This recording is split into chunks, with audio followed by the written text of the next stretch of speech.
한국의 인터넷 기술이 중국에 빼앗기고 있다는 충격적인 사실을 여러분은 아십니까? 태국이 한국 인터넷 기술을 버리고 중국의 만리방화벽에 기대기 시작했다는 소식이 들려오고 있습니다. 워싱턴 대학교의 젊은 교수가 밝힌 충격적인 실체, 그 속에 담긴 진실은 무엇일까요? 태국은 이제 한국 기술과 작별할 준비를 하고 있습니다.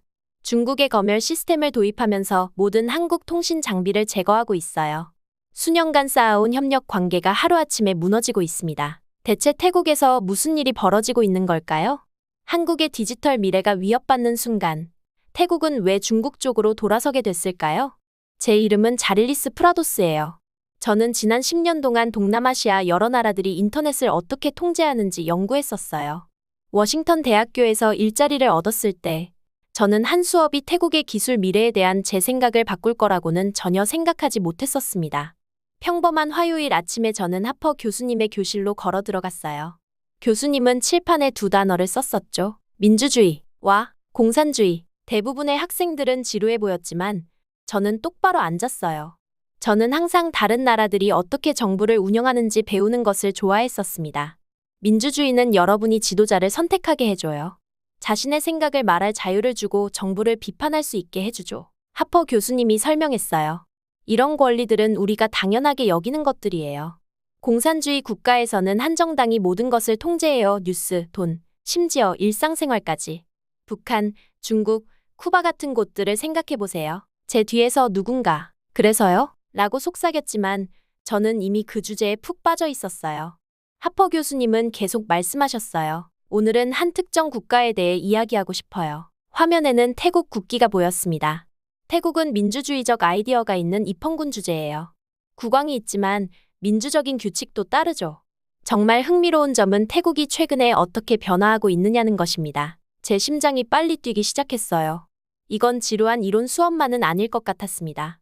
태국은 중요한 갈림길에 서 있어요. 하퍼 교수님이 말씀하셨어요. 한 길은 우리가 아는 민주주의로 이어지고 다른 길은 매우 다른 곳으로 이어져요.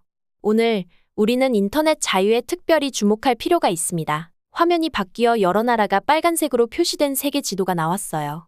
오늘날 디지털 세계에서 인터넷 자유는 민주주의의 핵심 부분이 되었어요. 일부 국가들이 이 자유를 어떻게 제한하고 있는지 살펴봅시다. 먼저 중국이 화면에 나타났는데 컴퓨터 네트워크 위에 만리장성 사진이 있었어요. 중국의 만리방화벽은 세계에서 가장 발달된 인터넷 검열 시스템이에요. 구글, 유튜브, 페이스북, 인스타그램 여러분이 매일 사용하는 모든 웹사이트를 차단해요.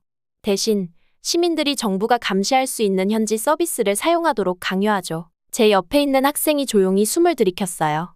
저는 이런 중요한 도구들을 사용할 수 없게 된다는 생각에 떨렸습니다. 다음은 북한이었어요. 대부분의 북한 사람들은 인터넷을 전혀 사용할 수 없어요. 아주 소수의 사람들만 광명을 사용할 수 있고 그들조차도 매우 면밀히 감시받고 있죠. 하퍼 교수님은 더 많은 예시를 보여주셨어요.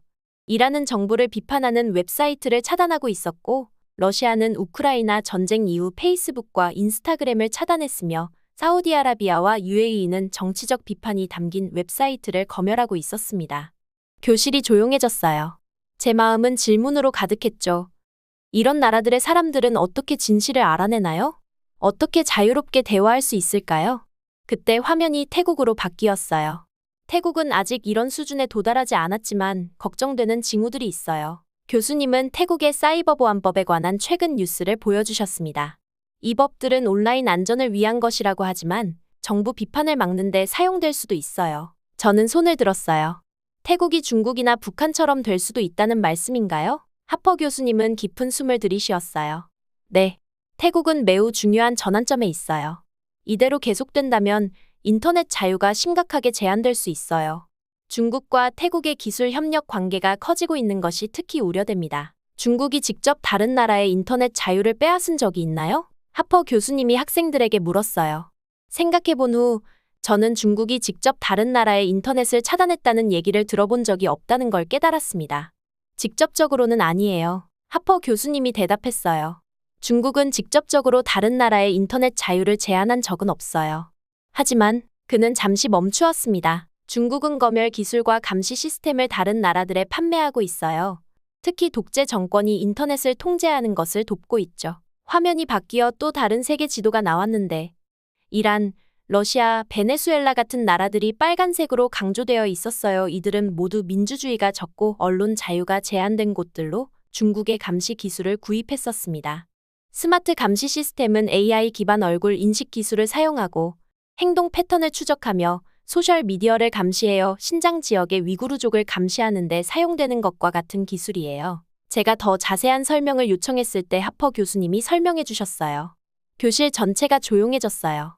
인권 침해에 사용되는 기술이 전 세계로 퍼지고 있다는 생각은 무서웠습니다. 하퍼 교수님은 그 다음 태국 국기와 화웨이, GT, 바이두, 알리바바 같은 중국 기업들의 로고를 함께 보여주셨어요.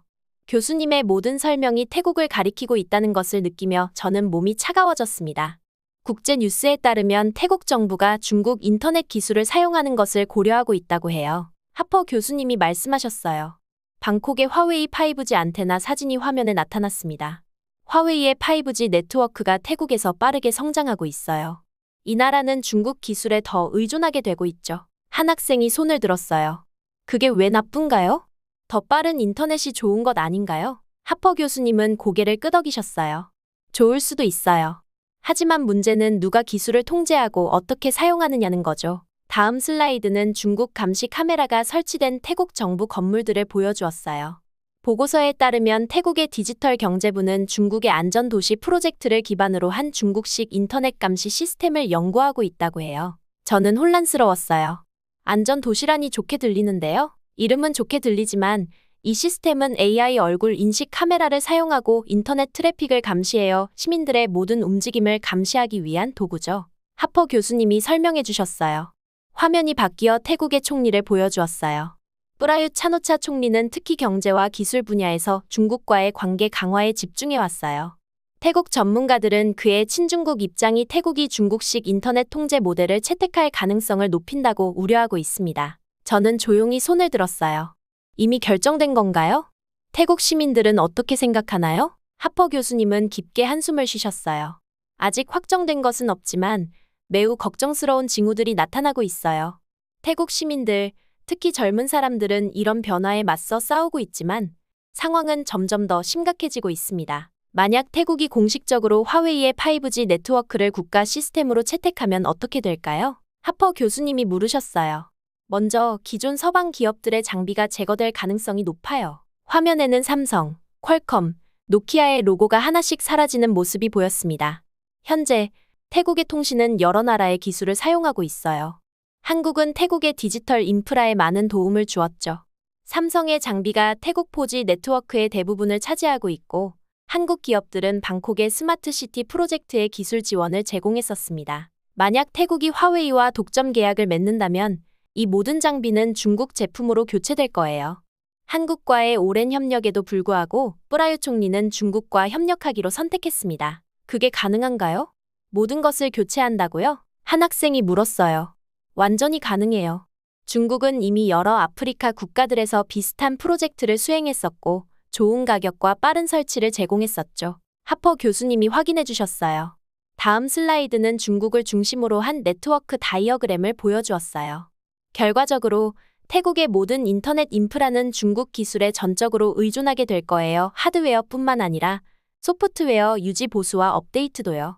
이는 국가 안보에 심각한 영향을 미칠 수 있습니다. 다음 슬라이드에는 네트워크 다이어그램이 나왔어요. 모든 것이 중심에 있는 중국과 연결되어 있었습니다. 마치 모든 줄이 한 곳으로 이어지는 거미줄 같았어요. 결과적으로 태국의 모든 인터넷 인프라는 전적으로 중국 기술에 의존하게 될 것입니다. 저는 다른 학생들이 자리에서 불편하게 움직이는 것을 알아챘어요. 교실이 긴장감으로 가득 찼습니다. 이것은 더 이상 이론이 아니었습니다. 실제 사람들이 자유를 잃을 가능성에 관한 것이었어요. 제 노트북에 저는 질문들을 적기 시작했습니다. 태국 사람들의 일상생활은 어떻게 변할까? 그들이 즉시 알아차릴까? 아니면 변화가 천천히 일어날까? 만약 내가 거기 산다면 어떻게 할까? 저는 어렸을 때 부모님과 함께 태국에 한번 여행했었어요. 친절한 사람들, 아름다운 사원들, 놀라운 냄새와 색깔로 가득한 바쁜 시장들이 기억났습니다. 저는 그 같은 사람들이 계속해서 감시당하고 그들의 온라인 메시지가 읽히고 자유롭게 말할 수 없게 되는 모습을 생각했어요. 제가 노트에서 고개를 들자 하퍼 교수님은 다음 슬라이드로 넘어가고 계셨습니다. 슬라이드에는 우리 모두가 인식하는 소셜미디어 로고가 보였어요. 유튜브, 페이스북, 인스타그램, 트위터. 이것들은 제가 매일 생각 없이 사용하는 플랫폼이었습니다.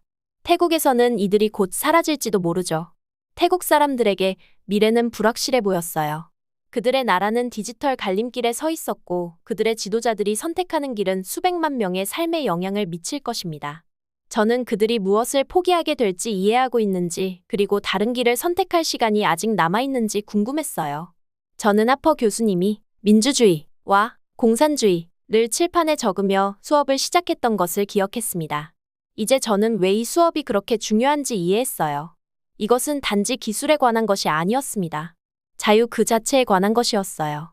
저는 슬라이드가 바뀌자 의자에 꼿꼿이 앉았어요. 새 슬라이드 상단에는 디지털 검열의 현실이라는 제목이 있었습니다. 그 아래에는 제가 매일 사용하는 많은 앱과 웹사이트의 로고들이 있었어요. 가장 눈에 띄는 변화는 우리가 매일 사용하는 서비스에 대한 접근 제한일 거예요. 하퍼 교수님이 설명했었어요. 유튜브, 페이스북, 인스타그램, 트위터, 넷플릭스 이런 서구권 플랫폼들은 모두 차단될 가능성이 높죠. 교수님은 중국에서는 사람들이 이런 앱들을 사용할 수 없다고 보여주셨어요. 대신 그들은 정부가 감시하고 통제할 수 있는 중국산 앱만 사용할 수 있었습니다. 화면이 바뀌어 제가 알지 못했던 다른 앱 로고들이 나타났어요. 바이두, 위챗, 웨이보, 비리비리. 태국 시민들은 이런 중국 플랫폼을 사용하도록 강요받을 수 있어요. 교수님이 계속 설명했어요. 이 앱들은 모두 중국 정부의 검열 규칙을 따르고 모든 정보가 중국 컴퓨터에 저장됩니다. 저는 손을 들었어요. 태국 사람들이 그걸 받아들일까요? VPN을 사용해서 차단을 우회할 수 없나요? 저는 우리나라에서 볼 수 없는 프로그램을 시청하기 위해 VPN을 사용하는 친구들에게서 들었던 내용이었죠. 하퍼 교수님이 고개를 끄덕이셨어요. 태국이 중국의 예를 따른다면 아마 다음으로 VPN을 차단할 거예요. 심지어 VPN을 사용하려는 사람들을 처벌할 수도 있습니다. 등줄기에 오싹함이 느껴졌어요. 저는 매일 생각 없이 인터넷을 사용하고 있었어요. 정부가 그것을 빼앗을 수 있다는 생각에 두려움이 들었습니다. 다음 슬라이드에는 많은 화살표와 컴퓨터 코드가 있는 복잡한 다이어그램이 나왔어요. 가장 우려되는 부분은 AI 검열 시스템이에요. 하퍼 교수님이 말씀하셨어요. 이 컴퓨터 프로그램들은 정부의 비판적인 것을 자동으로 찾아 삭제합니다. 중국에서는 이 시스템들이 단어뿐만 아니라 사진, 목소리, 심지어 항의를 나타낼 수 있는 색상까지 분석할 수 있어요. 앞줄에 앉은 안경 쓴 학생이 손을 들었어요. 사람들이 코드 단어를 사용할 수 없나요? 중국 사람들이 검열을 피하기 위해 특별한 단어를 만든다고 들었어요. 맞아요. 하퍼 교수님이 대답했어요. 하지만 AI는 항상 학습하고 있어요. 새로운 코드 단어를 빠르게 파악합니다. 게다가 계정이 의심스러운 패턴을 보이면 더욱 면밀히 감시하죠. 교수님은 잠시 멈췄다가 방콕의 맑은 하늘과 화려한 건물들이 있는 아름다운 사진을 보여주셨어요. 태국은 미소의 나라로 알려져 있고 자유롭고 개방적인 문화로 유명하죠. 하지만 이런 변화가 일어난다면 태국은 천천히 인터넷이 검열되는 나라로 변할 수 있어요. 정부가 볼 수 있는 정보를 통제할 때 그들은 생각할 수 있는 것을 통제하는 거예요. 사람들이 정부를 비판할 수 없을 때 민주주의는 무너집니다. 저는 노트를 내려다보며 문득 제 생각을 핸드폰으로 자유롭게 공유할 수 있다는 것이 얼마나 소중한지 깨달았어요. 제 손에 든 핸드폰이 마치 중요한 것을 품고 있는 것처럼 무겁게 느껴졌습니다. 이런 변화가 일어난다면 태국 경제에는 어떤 일이 생길까요? 저는 이것이 일상생활에 어떤 영향을 미칠지 궁금해서 물었어요. 하퍼 교수님의 표정이 진지해졌어요. 그게 우리의 다음 주제입니다. 화면에는 경제적 파급 효과라는 단어와 함께 많은 대기업 로고들이 나열되어 있었어요. 삼성, 네이버, 카카오, 구글, 페이스북, 마이크로소프트. 태국이 인터넷 규칙을 중국과 더 비슷하게 바꾸면 글로벌 기술 회사들은 태국 시장을 떠날 거예요. 교수님이 설명했었어요. 삼성, 네이버, 카카오 같은 한국 기업들은 태국의 디지털 시장에서 큰 존재감을 가지고 있습니다. 삼성은 태국에서 판매되는 스마트폰의 약 40%를 생산하고 네이버의 라인 메신저는 그곳에서 가장 인기 있는 채팅 앱이에요. 다음 슬라이드는 태국 디지털 산업의 여러 부분을 나타내는 많은 막대가 있는 컬러풀한 그래프였습니다.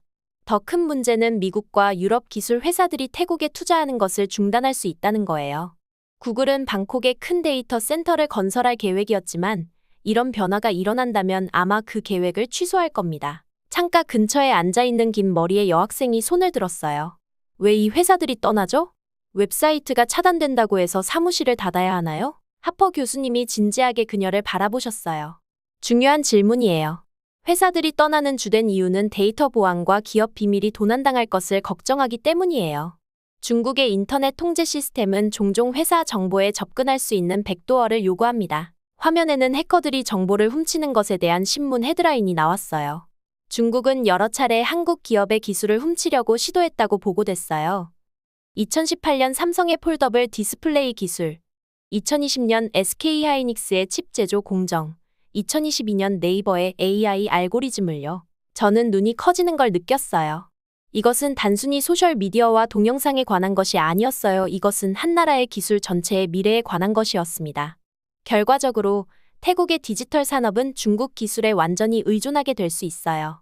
바이두가 검색에서 구글을 대체할 수 있고 틱톡과 위챗이 소셜미디어를 장악할 수 있어요. 화웨이와 샤오미가 하드웨어 시장을 통제할 수 있죠. 저는 교실을 둘러보았어요. 모두가 조용히 노트를 필기하거나 그냥 화면을 응시하고 있었어요. 하퍼 교수님이 설명하는 세상은 무섭고도 가능성 있어 보였습니다. 태국의 모든 데이터 서버가 중국 회사들에 의해 운영된다면 교수님은 태국에서 중국으로 데이터가 흐르는 다이어그램을 보여주며 계속했어요. 태국은 자체 정보에 대한 통제력을 잃게 됩니다. 태국 정부 비판자들은 중국 감시 시스템을 통해 식별되고 차단될 수 있어요. 언론의 자유가 제한됨에 따라 사람들은 반격할 거예요. 하퍼 교수님이 확신을 가지고 말씀하셨어요. 특히 디지털 기술과 함께 자란 젊은이들 사이에서 저항 운동이 나타날 겁니다. 저는 태국 10대들, 저보다 조금 더 나이 많은 아이들이 자유로운 인터넷을 지키기 위해 싸우는 모습을 상상했어요. 만약 제가 그들의 입장이라면 어떻게 할까요? 태국 해커들과 활동가들은 검열을 우회할 방법을 찾을 거예요. 교수님이 암호화된 메시지와 비밀 네트워크 사진을 보여주며 설명했어요. 그들은 숨겨진 네트워크를 구축하거나 정부 감시를 피하기 위해 고급 암호화를 사용할 수 있어요.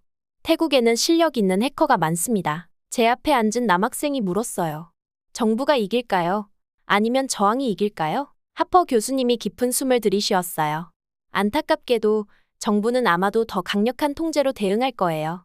중국에서 일어난 일을 보면 그들은 더 많은 정부 비판자들을 체포하고 더욱 발전된 감시 시스템을 구축했어요. 태국도 같은 길을 따를 수 있습니다. 이런 가능한 미래를 생각하니 슬펐어요. 사람들이 자유롭게 아이디어를 공유하거나 자신의 생각을 말할 수 없는 세상은 여전히 자유롭게 돌아다닐 수 있더라도 감옥 같았습니다. 태국의 아름다운 문화가 디지털 검열 아래 갇힌다는 생각에 마음이 무거워졌어요. 저는 다시 핸드폰을 보며 원하는 대로 사용할 수 있는 자유에 감사했습니다. 그 순간 하퍼 교수님의 교실에 앉아서 저는 자유가 공기 같은 것이 아니라는 것을 깨달았어요. 그냥 생각 없이 가지고 있는 것이 아니었죠. 자유는 매일 보호해야 하는 소중한 것이었습니다. 그리고 때로는 그것이 얼마나 쉽게 빼앗길 수 있는지 누군가가 보여줄 때까지 얼마나 가치 있는 것인지 깨닫지 못할 때가 있어요. 저는 다시는 제 핸드폰을 예전과 같은 방식으로 바라보지 않을 것임을 알았습니다. 하퍼 교수님이 디지털 실크로드라는 제목의 새 슬라이드로 바꾸셨을 때 저는 의자에 더 꼿꼿이 앉았어요. 이것이 태국에 무슨 의미인지 이해하려고 하면서 제 심장이 빠르게 뛰고 있었습니다. 중국은 디지털 실크로드라는 것을 통해 자신들의 디지털 기술을 전 세계에 퍼뜨리려고 해요. 하퍼 교수님이 설명하셨어요. 태국은 이 계획에서 가장 중요한 나라 중 하나예요. 저는 지도 위에 거대한 거미줄이 펼쳐지고 태국이 그 한가운데 걸려있는 모습을 상상했었어요. 만약 이렇게 된다면 태국은 자체 기술을 만들 능력을 잃을 수도 있어요. 다른 누군가가 물을 주지 않으면 자랄 수 없는 식물처럼 태국은 중국에 완전히 의존하게 될 것입니다. 태국 기업들은 이것에 대해 어떻게 생각하나요? 저는 조용히 물었어요. 대부분의 태국 기술 회사들은 이런 변화를 원하지 않아요. 하퍼 교수님이 대답하셨어요. 중국 기술에 의존하면 결국 자신들의 사업에 해가 될 것이라는 걸 알고 있죠. 하지만 정치인들이 결정한 것에 반대하기는 어려워요. 저는 방콕의 현대적인 사무실에 앉아있는 태국 기술 회사 사장들이 자신들의 미래가 빠져나가는 것을 무력하게 지켜보는 모습을 상상했었어요. 그들은 아무것도 없는 상태에서 사업을 일으켰는데 이제 모든 것을 잃을 수도 있어요. 교수님은 태국의 모든 정보가 중국 서버로 직접 흘러가는 도표를 보여주셨어요. 그것은 마치 모든 강이 다른 사람이 통제하는 거대한 호수로 흘러들어가는 것 같았습니다. 이런 일이 일어나면 태국은 자국 데이터에 대한 통제력을 잃게 될 거예요. 그가 말했어요. 태국 정부의 비판적인 사람들은 중국 감시 네트워크에 의해 쉽게 발견되고 차단될 수 있어요. 저는 누군가가 자신의 휴대폰으로 정부에 대한 불만을 입력한 다음 갑자기 계정이 잠기거나 메시지가 삭제되는 모습을 상상했었어요. 등골이 오싹했습니다. 사람들이 의견을 말할 자유를 잃게 되면 그들은 반격하기 시작할 거예요. 하퍼 교수님은 디지털 저항이라는 제목의 슬라이드로 바꾸면서 계속하셨어요. 이제 저는 어두운 방에서 컴퓨터 앞에 모인 태국 해커들의 모습을 보았어요.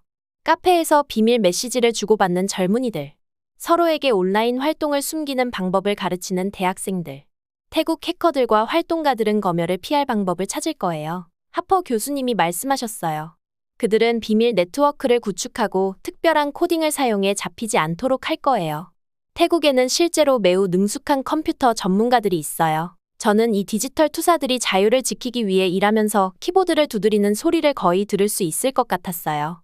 끝없이 커피를 마시며 컴퓨터 화면에 불빛만이 얼굴을 비추는 가운데 정부보다 한 발 앞서기 위해 시간과의 싸움을 벌이는 그들의 모습을 상상했었습니다. 한 학생이 손을 들었어요.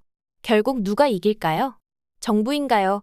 아니면 저항하는 사람들인가요? 하퍼 교수님은 대답하기 전에 깊은 숨을 들이마셨어요. 불행히도 정부가 더 강하게 탄압하기 시작할 수도 있어요. 중국에서는 정부를 비판한 사람들을 체포하고 더 강력한 감시 시스템을 구축했어요. 태국도 같은 길을 따를 수 있어요. 저는 경찰이 한밤중에 문을 두드리며 온라인에 올린 글 때문에 사람들을 데려가는 모습을 상상했었어요. 부모가 자녀에게 말 조심하라고 경고하는 모습. 친구들이 개인 메시지에서조차 정치에 대해 이야기하기를 두려워하는 모습. 태국의 3가지 가능한 미래를 살펴봅시다. 하퍼 교수님은 새로운 슬라이드를 보여주면서 말씀하셨어요. 첫 번째 가능성, 태국이 완전히 굴복해요. 중국의 디지털 식민지처럼 돼요. 인터넷 자유가 완전히 사라져요. 정부가 모든 사람을 감시하고 반대 의견을 말하는 사람은 침묵하게 돼요. 이 미래를 상상하니 교실이 더 춥게 느껴졌어요. 모든 움직임을 지켜보는 카메라로 가득 찬 거리들. 자신의 집에서조차 자유롭게 말하기를 두려워하는 사람들. 두려움 없이 자신의 생각을 말한다는 것이 무엇인지 모른 채 자라나는 전체 세대. 두 번째 가능성. 위기 중에 태국이 방향을 바꿔요. 더 많은 태국인들이 중국의 영향력에 분노하면서 정부가 중국식 검열에서 물러나요. 그들은 다시 서방 국가들과 협력하기 시작할 수도 있어요. 저는 희망의 불꽃을 느꼈어요. 방콕에서 대규모 시위가 일어나고 젊은이들이 태국 국기를 흔들며 디지털 자유를 다시 요구하는 모습을 상상했었어요. 정부 관리들이 자신들이 큰 실수를 했다는 것을 깨닫고 방향을 바꾸는 모습. 세 번째 가능성, 디지털 저항이 삶의 방식이 돼요. 해커들과 활동가들이 정부의 검열을 우회하는 네트워크를 구축해요. 디지털 자유를 되찾기 위한 운동이 뿌리를 내리고 성장해요. 저는 사람들이 방화벽을 우회하는 방법을 공유하는 비밀 모임 장소를 상상했었어요. 정부가 숨기려는 정보를 퍼뜨리는 지하 네트워크. 위험에도 불구하고 진실을 전하는 방법을 찾는 용감한 기자들. 하퍼 교수님은 슬라이드를 끄고 우리 모두를 둘러보셨어요. 이것이 태국이 반드시 이렇게 될 것이라는 의미는 아니에요. 하지만 그럴 가능성이 조금이라도 있다면 우리는 어떻게 해야 할까요? 저는 손을 들었어요. 우리가 할 수 있는 일이 있을까요? 그건 다른 나라의 일이지 우리의 일이 아니잖아요. 하퍼 교수님은 부드럽게 미소 지으셨어요. 인터넷에는 국경이 없어요. 디지털 세계에서 우리는 모두 연결되어 있어요. 한 나라가 인터넷 자유를 잃으면 그것은 전 세계 모든 사람에게 영향을 미쳐요. 종이 울렸지만 아무도 움직이지 않았어요. 우리 모두는 교수님이 다음에 무슨 말씀을 하실지 기다리고 있었습니다.